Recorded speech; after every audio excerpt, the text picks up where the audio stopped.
known yet with regard to the process, the governance, the finance. But what we know is that obviously there is a will of the Commission to create livable neighborhoods. So I think that that's already a change in mindset. Because before we were talking about houses, buildings, construction, technical norms, things like that. Now we are talking about communities. And I think that this is what it should be about. It should be about communities that create and co-create and participate to create better living conditions in their surrounding, space. We have a very good project, in fact, already in Vienna, which is called Smarter Together.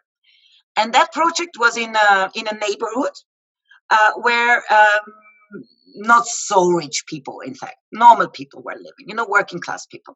And a lot of migrant people and people with migrant backgrounds who were there already for a long time. But yeah, a little bit not disadvantaged, I would say. This is not the way we put it in Vienna, but there were, challenges.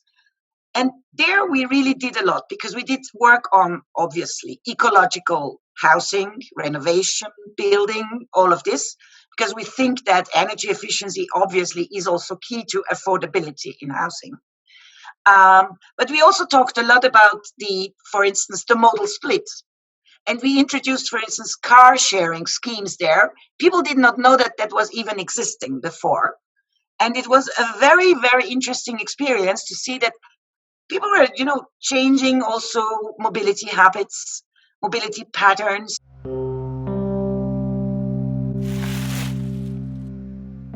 The Affordable Housing Initiative, as far as I know it by now, if it is to be really participatory on the ground, it needs to allow for time to build the confidence that you need to do participatory projects in a way. Yeah, it's also a question of how do I get good results? Because if I empower everybody to co-create the space, the living environment, and to be especially sure that I will stay there after the whole district has been renovated because I still can afford it, then we are fine. And the other aspect I would like to also mention is that we have to see that whatever we do, we will have to use, I would say, bureaucratic instruments. And also these take time because they are also in a governance framework that is democratic and that has to allow for democratic participation.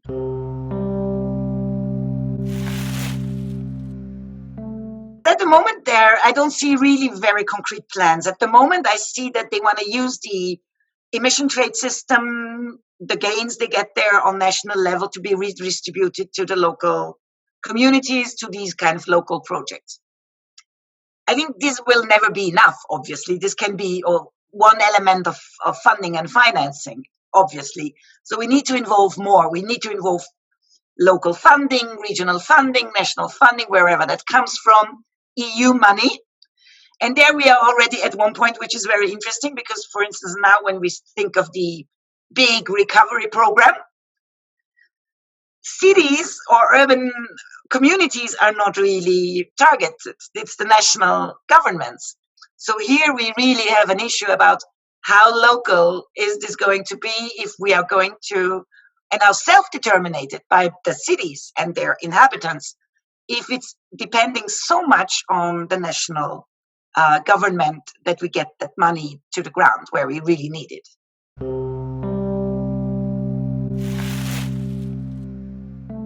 Needs full transparency and diversity in its governing whatever structure.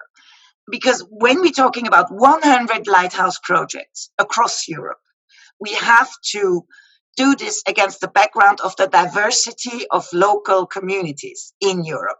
And there is a big difference in the governance, in the financing, in the management of things across Europe. If we ever have something like a board or an expert group or so, this has to be composed with cities, with urban experts from the ground, because they know how to plan things, they know how to manage things, and they are also responsible if it doesn't work. And this is my last recommendation, I would say, about the whole setup or governance.